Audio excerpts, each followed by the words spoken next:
E aí, pessoal? Bem-vindos! Hoje a gente vai mergulhar de cabeça numa das obras mais caóticas e, olha, proféticas de Fyodor Dostoiévski, Os Demônios. Preparem-se porque a gente vai entrar num mundo onde as ideias não são só discutidas, elas viram criaturas vivas que possuem e destroem as pessoas por dentro.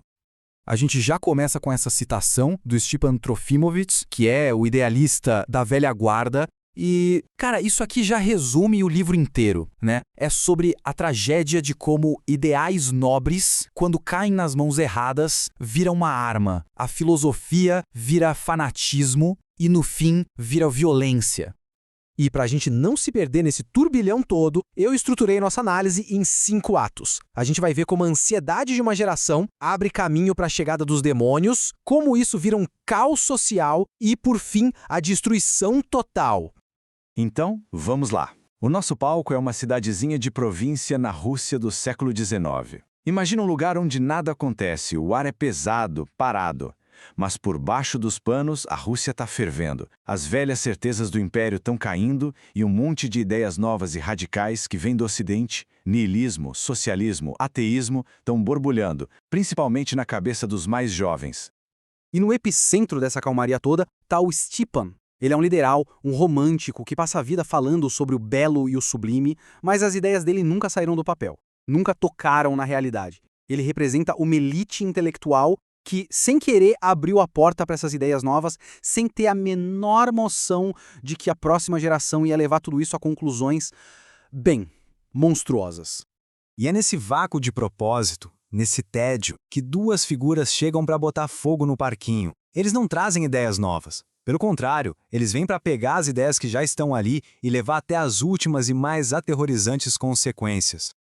E aqui o contraste é muito interessante. De um lado, você tem o Nikolai Stavrogin. Pensa nele como um sol negro, um buraco negro em torno do qual todo mundo gira. Ele é magnético, charmoso, mas por dentro não tem nada. É um vazio moral que suga todo mundo para a ruína. E do outro lado, tem o Pyotr Stepanovich, o filho do Stepan. Ele é o caos em pessoa, a energia em ação. Um revolucionário que não acredita em revolução nenhuma, ele só usa o niilismo como uma ferramenta para manipular todo mundo e criar a desordem pelo puro prazer do poder.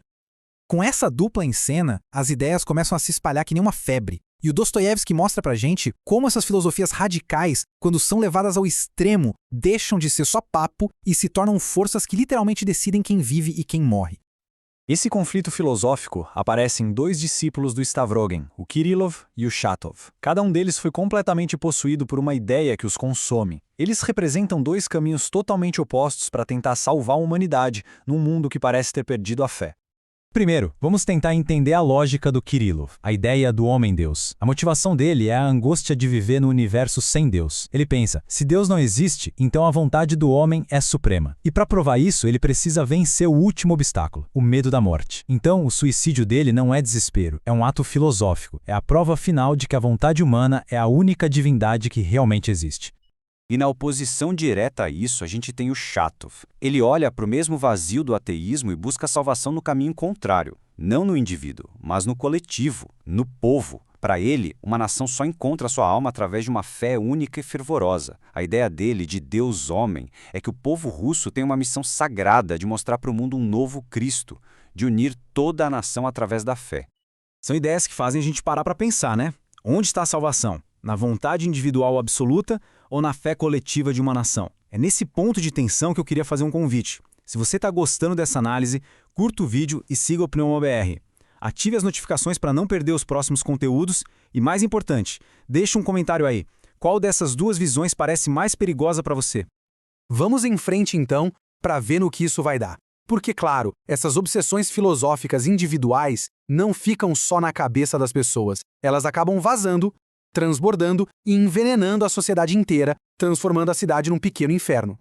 E o exemplo perfeito disso é a cena do sarau literário. O que era para ser um evento cultural chique vira um completo show de horrores. Começa com um escritor famoso e vaidoso lendo um texto que ninguém entende, passa por um poema ofensivo lido só para chocar a plateia e termina com o discurso patético do Stepan, que tenta defender a beleza e a arte, mas só consegue ser ridicularizado. A festa termina em anarquia total, um símbolo perfeito do colapso da ordem social. E agora, a gente chega no quinto ato. O ato sombrio, inevitável, a hora de pagar a conta. As ideias que começaram em conversas e debates acalorados agora vêm cobrar seu preço em sangue.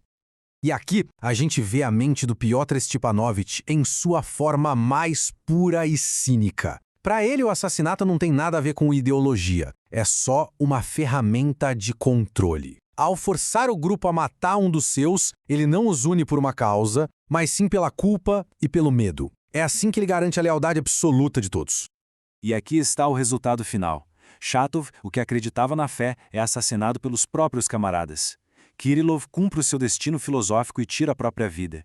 Lisa é linchada por uma multidão enfurecida. E Stavrogin, aquele centro vazio de todo o caos, incapaz de acreditar em absolutamente nada, tem um fim medíocre, se matando em silêncio.